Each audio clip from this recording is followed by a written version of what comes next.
Dans un village entouré de collines, vivait Adama, un homme que la vie avait fatigué trop tôt. À 35 ans, il avait déjà enterré ses rêves.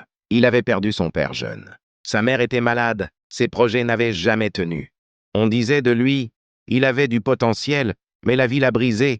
Chaque matin, Adama marchait longtemps pour aller travailler dans les champs des autres. Il rentrait tard, payait peu. Respecté encore moins. Un soir, assis seul près du feu, il murmura « Seigneur, si tu m'aimes vraiment, pourquoi ma vie ressemble à une punition ?» Il n'y eut pas de voix, pas de miracle. Mais cette nuit-là, il fit un rêve. Il voyait un homme porter de l'eau dans un panier troué. L'eau coulait tout le long du chemin, et l'homme pleurait. Puis une voix dit « Regarde le sol derrière toi. » Adama vit que là où l'eau avait coulé, des fleurs poussaient. Il se réveilla en sursaut. Le lendemain, rien n'avait changé. La fatigue, la pauvreté, le silence, mais Adama continua. Il aidait sa mère. Il encourageait les enfants du village. Il partageait même le peu qu'il avait. Sans le savoir, il devenait un refuge. Un jour, un enseignant de la ville arriva pour chercher quelqu'un de fiable pour un projet communautaire. Il observa longtemps, puis choisit Adama.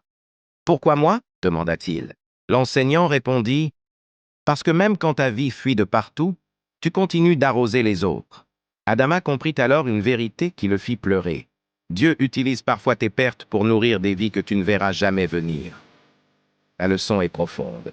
Si tu te sens vidé, épuisé, inutile, souviens-toi que rien de ce que tu fais avec amour n'est perdu. Même quand tu crois que tout fuit, tu es peut-être en train de faire pousser quelque chose. Maintenant, écoute bien. As-tu continué à faire le bien alors que ta vie ne t'a rien rendu? Et si c'était exactement ça, ta mission?